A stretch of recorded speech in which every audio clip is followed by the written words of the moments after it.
सुशील की गिरफ्तारी से लेकर अब लगातार रोजाना एक ना एक पहलवान गिरफ्तार हो रहा है। जांच आगे बढ़ रही है, लेकिन एक बड़ा सवाल बार बार लोगों के जहन में उठ रहा है। आखिर वो कौन सा लालच होता है, वो क्या चीज है जो इतना खींचती है कि खेल और अखाड़े की दुनिया को छोड़कर सुशील या फिर उसके जैसे दूसरे खिलाड़ी जुर्म की दुनिया में चले आते हैं। सुशील कुमार ओलंपिक पदक विजेता, मंजीत कुमार कुश्ती में national level gold medalist, Sampat Nehra hurdle race में सिल्वर मेडलिस्ट।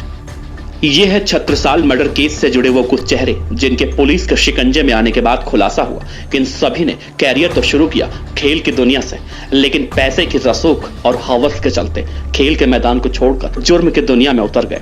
ये वो चेहरे हैं जिनसे उम्मीद थी देश और परिवार के लिए नाम कमाने की, लेकिन इनकी करतूतों का पर्दाफाश होने के बाद इन्होंने अपने नाम पर क्राइम की कालिक पोत दी। छत्रसाल मर्डर केस से खिलाड़ियों और दिल्ली के क्राइम सिंडिकेट के बीच रिश्तों का पहला खुलासा हुआ और जैसे जैसे गिरफ्तारियां हुई वैसे वैसे ये साफ होता गया कि सुशील और उस जैसे दूसरे काले किरदारों ने नौजवान पहलवानों को जुर्म की दुनिया में धकेला।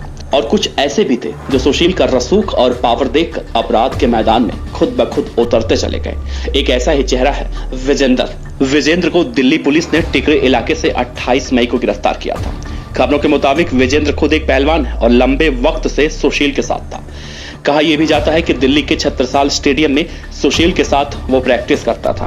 पुलिस को शक है कि विजेंद्र भी सुशील का पार्टनर इन क्राइम रहा है। खेल की दुनिया की चमक दमक कब गुनाह की दुनिया की कालिक में बदल गई, ये शायद इन चेहरों को भी पता नहीं चला होगा। आज भले ही लोग सुशील केस को लेकर हैरान हैं, लेकिन ये पहली बार नहीं है जब खिलाड़ियों ने जुर्म का रास्ता अख्तियार कर लिया।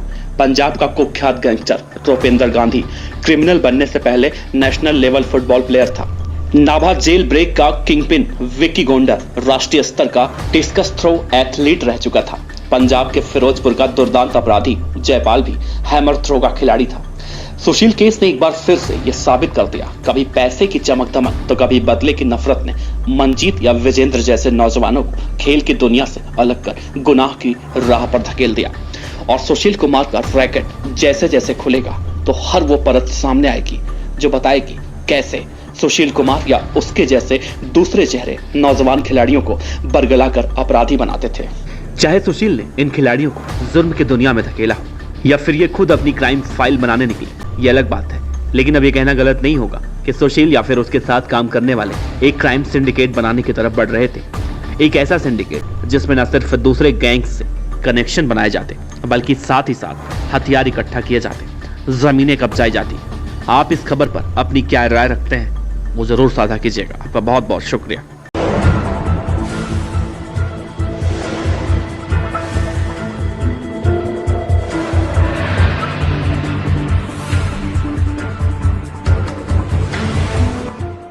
पर अच्छी लगी हो तो लाइक कीजिए, सब्सक्राइब कीजिए, साथ ही बेल आइकन का बटन दबाइए पीडीएफ न्यूज की खबरें सबसे पहले देखने के लिए।